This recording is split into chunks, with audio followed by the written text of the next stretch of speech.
ជំនន់រឿងនេះនិយាយពីបងប្អូនស្រីពីរនាក់បងស្រីឈ្មោះនីតាប្អូនស្រីរីណាថ្ងៃនេះបងប្អូនទាំងពីរនាក់បានសុំឪពុកម្ដាយទៅដើរលេងក្បែរផ្ទះប៉ុន្តែគាត់មិនអនុញ្ញាតទេដោយសារតែខ្លាចមិនសុវត្ថិភាពព្រោះតែមូរយាគនេះមេឃភ្លៀងជាប់ផងខ្លាចទឹកច្រើនខ្លាចកូនលង់ទឹកប៉ុន្តែកូនទាំងពីរដោយសារតែចង់ដើរលេងក៏លួចឪពុកម្ដាយទៅដើរលេងពួកគេទាំងពីរនាក់បានទៅលេងនៅក្រោមស្ពានមួយនៅឆ្ងាយពីផ្ទះប្រហែលជា300ម៉ែត្រខណៈពួកគេកំពុងតែលេងទឹកយ៉ាងសប្បាយ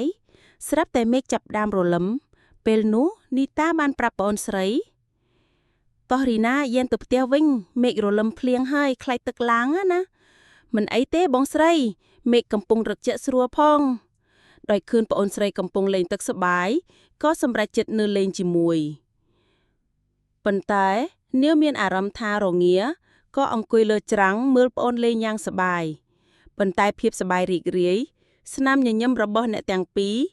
បានរលាយបាត់មួយប៉ព្រិចភ្នែកខណៈដែលរីណាកំពុងលេងទឹក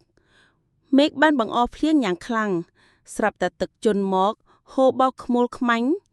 អូសយករីណាទៅជាមួយនាងខ្ញុំប្រវេប្រវាចាប់សសរក្រោមស្ពានឯនីតាឃើញប្អូនបែបនេះក៏ស្ទុះលោតចូលក្នុងទឹកទៅជួយប្អូនស្រីនាងប៉ុន្តែដោយសារតែរីណាមិនចេះហែលទឹកផងហើយទឹកហូរខ្លាំងពេកនីតាក៏ឆ្លក់ទឹកជួយប្អូនស្រីមិនបានអ្នកទាំងពីរក៏ស្រវាអូបគ្នាហូររសាត់តាមខ្សែទឹកក្រៅពីមេឃភ្លៀងឪពុកម្ដាយក្មេងទាំងពីរបានចេញមកសាខោអាវ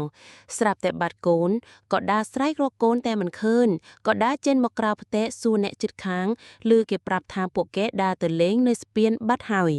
ឪពុកម្ដាយគ្រាន់តែឮបែបនេះបានរត់ទាំងភ្លៀងទៅរកកូនតែមិនឃើញកាត់ចិត្តមន្ទិលសង្ស័យក៏រត់ទៅហៅអ្នកភូមិឲ្យជួយដើររកកូនប៉ុន្តែគាត់រករហូតដល់ម៉ោងជាង7យប់នៅតែមិនឃើញព្រោះប្រហែលហូរតាមទឹកបាត់ហើយទឹកភ្នែកអាណិតបារម្ភពីកូនគូឲ្យសង្វេគណាស់ពួកគាត់បានបន្តដើររកកូនតែពីរអ្នកប្តីប្រពន្ធរហូតដល់យប់ជ្រៅ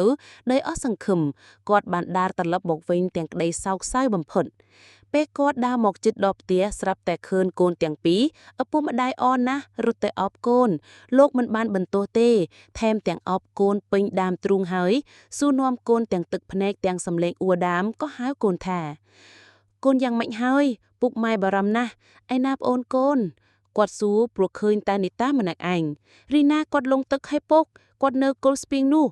គ្រាន់តែឮដូច្នេះឪពុកម្ដាយក៏រត់ទៅស្ពាងម្ដងទៀតស្រាប់តែឃើញកូនរបស់គាត់ទាំងពីរអោបគ្នាគ្នាលង់ទឹកទាំងពីរនាក់ឪពុកម្ដាយស្លុតចិត្តងាកមកឌីតាបាត់កូនបាត់ឪពុកម្ដាយឌីតាបាំងលើកសាកសពកូនទាំងពីរយកទៅធ្វើបុណ្យពោពេញដៃវិបដាសរីព្រោះដោយសារតែការធ្វេសប្រហែលមួយពេលទើបគាត់បានបង់កូនទាំងពីរ